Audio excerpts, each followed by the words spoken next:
Sarvadharmasthapakatvam Sarvadharmaswarupakaha Acharyanam Mahacharyo Ramakrishna Te Namaha. O establisher of all the faiths, embodiment of all the religions, the greatest teacher among all the teachers, O Sri Ramakrishna, my salutations to you.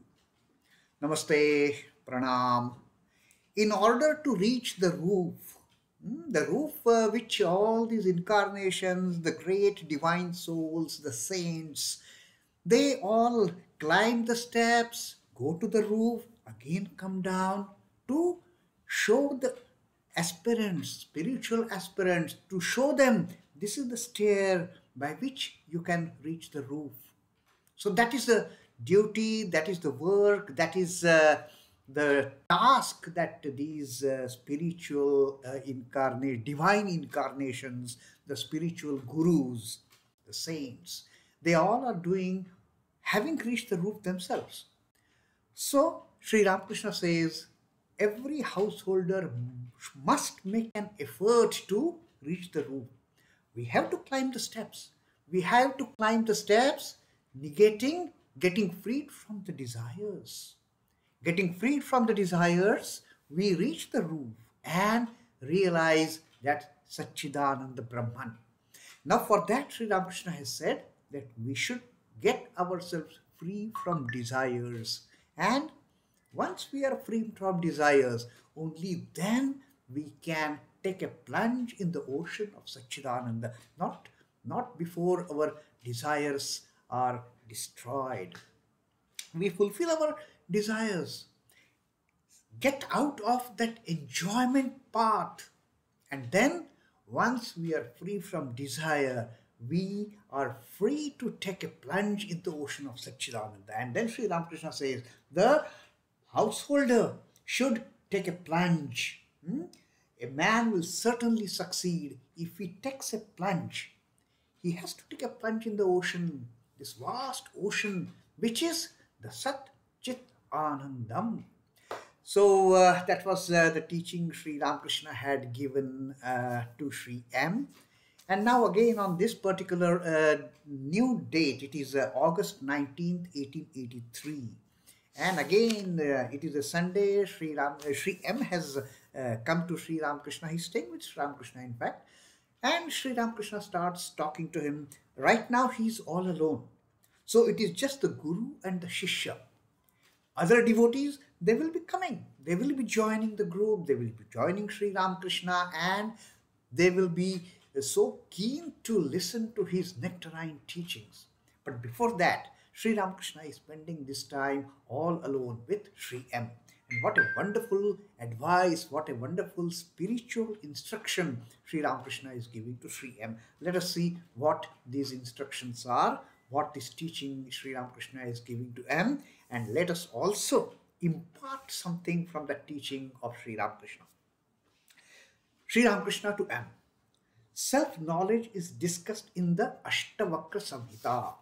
Ashtavakra Samhita is the great treatise on Advaita Vedanta, the dialogue between sage Ashtavakra and King Janaka. Janaka is a great knower of the truth. In fact, he himself is a great knower of the truth.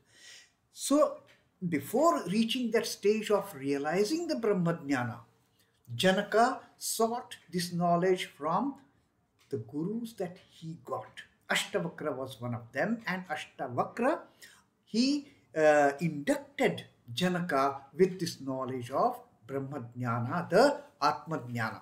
Ashtavakra Samhita is completely immersed in the Atmajnana. It is the Advaitic Vedanta treatise. Self-knowledge is discussed in the Ashtavakra Samhita. The non-dualists say, Soham, Saha, Aham, I am that. The non-dualists say, Soham, that is, I am the Supreme Self. Advaitists, they say, Saha, Aham, Saha, Aham. For them, there is no body, there is no mind, there is no prana, there is nothing of these 24 cosmic principles. The non-dualists say, Soham, that is, I am the Supreme Self. This is the view of the sannyasis of the Vedantic school. For them, it is okay to say Saha Aham, and to say neti, neti, neti, this is not that, this is not that, this is not the Brahman. Everything else is illusion, everything else is unreal. This Jagat is all mithya according to them. Only Brahma is the Satya and I am that Brahman. Saha aham. That is their firm conviction of these Advaitist saints, sages.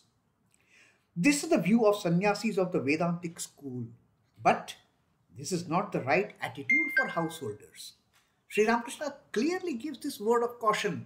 This attitude of repeating Saha aham, this attitude of knowing I am the self is not good for the householders. And why it is not good for the householders, that also Sri Ramakrishna is going to explain to us now. This is not the right attitude for householders who are conscious of doing everything themselves. We are so much conscious of our body. We are so much conscious of our individualities, of our personalities. We can never detach ourselves from this attachment to the body, this attachment to the I, this attachment to the me and mine. We are so much attached. We can never get detached. For getting into that situation, getting into that position of claiming to be I am the Supreme Self, we have to detach ourselves from the bodies, we have to detach ourselves from our individualities, but we cannot do so. We are firmly attached, and therefore Sri Ramakrishna gives this word of caution for householders. Soham is not the right path.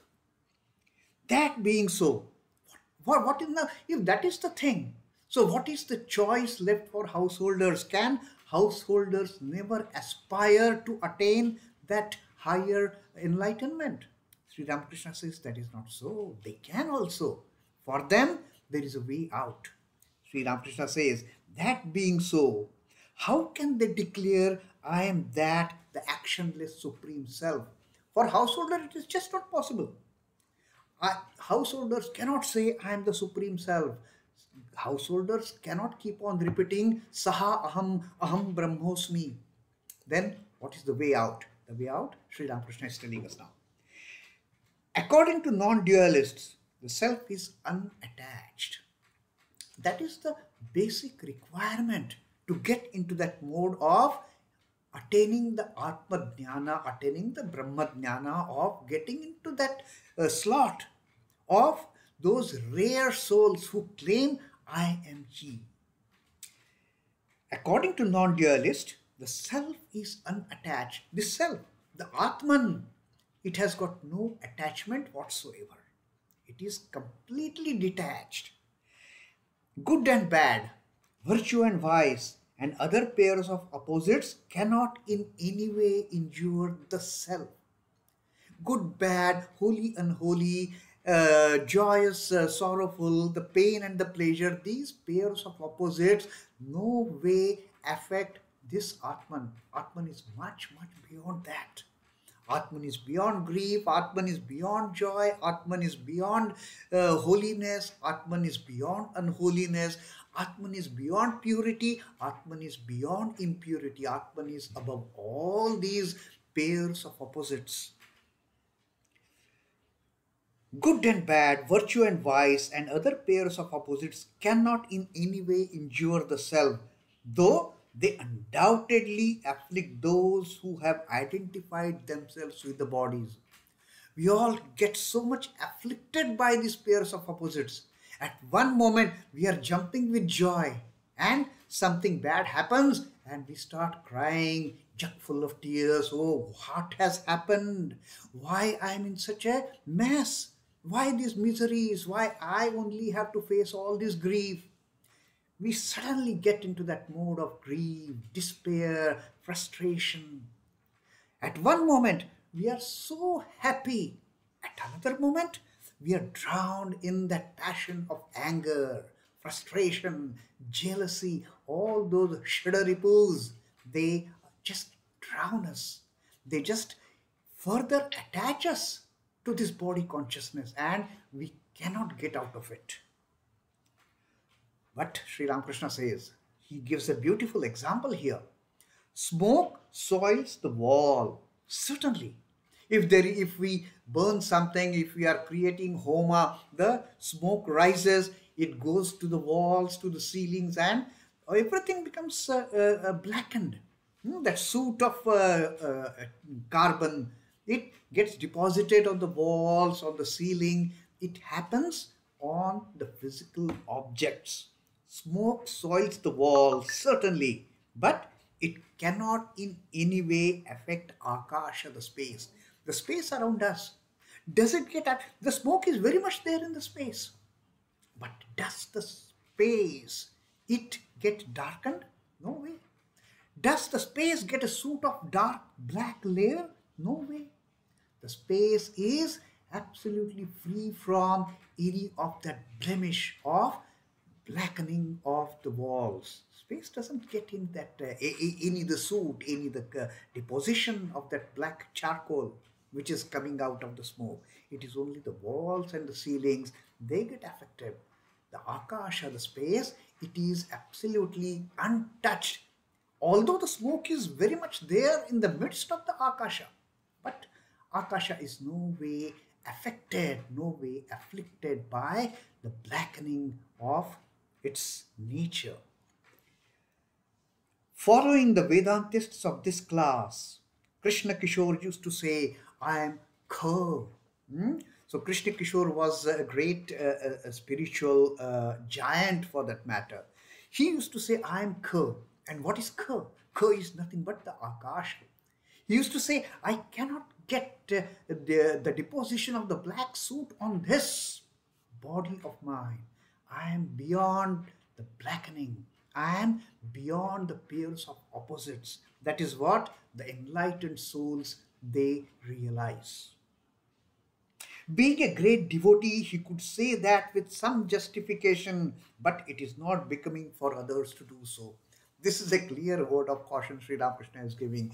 And an aspirant, an enlightened person like Krishnakishore could say, he could claim, I am the space. I am that vast Atman. I am that vast Brahman. I am that vast Paramatman. He could say that because he had detached himself from the body consciousness. There was no body consciousness in him. There was no me and my in him. There was no ego in him. There was no I-ness in him. So such spiritual giants, they can claim to be Soham, but not the pitiful householders, the ordinary householders. They have to follow the path of bhakti. They have to follow the path of devotion to realize. Ultimately, they will also realize. But for that, they have to travel this long path of devotion. Saying, I am the child of the mother. I am the servant of my master. I am the devotee of my deity. That is how they have to start following this path of devotion. But to feel that one is free soul is very good. This is what now Sri Ramakrishna says. Feel yourself to be, you don't say I am soul. You don't say I am Atman, but say I am free soul. I am free. I am not attached. I am detached from any of these worldly entanglements. Keep on repeating it and you will become detached, Sri Ramakrishna says. But to feel that one is free soul is very good. By constantly repeating, I am free, a man verily becomes free. Keep on saying, I am a child of the mother, and you will become child of the mother. You will surrender yourself to the holy feet of that divine mother, and you will get rid of that I consciousness. You will get rid of that body consciousness. You will become the mother's child. You will become free. So Sri Ramakrishna always tells us, say 100 times, 1,000 times, 1,000,000 times, I am free, I am free, I am free, and you will become free. You will become detached from this association with the body consciousness. On the other hand, by constantly repeating, I am bound, he certainly becomes bound to worldliness. What is the use in saying, I am bound? Oh, I cannot do this. I cannot repeat my mantra. I cannot chant my mantra. I am so bound. I am so busy. I have so many duties to play. And The man gets drowned and drowned in the worldliness if he only keeps on repeating, I am bound, I am bound, I am bound. Get out of that feeling, get out of that attitude of the feeling of I am bound. You are a free soul. You are mother's child. You are a great devotee of your deity. You come out of those shackles of I am bound. I cannot do this. The fool who says, I am a sinner, verily drowns himself in worldliness. Never claim I am a sinner. In fact, Sri Ramakrishna says, one should rather say, I have chanted the name of God. How can I be a sinner? How can I be bound? I have chanted my mantra. I have chanted the name of my divine mother. I have chanted the name of my deity. How can I be bound? How can I be sinner? Sins have flown away from me the moment I have chanted the mantra. I have chanted the name of my God. I have chanted the name of my divine mother, the ultimate truth. The moment a person gets this kind of a realization that having chanted the name of God, how can sin come near me? Sins have flown away, all my sins have gone, and I'm spotless, clean, purest of the pure, sattva guna person. No sins are attached to me because I have chanted the name of God.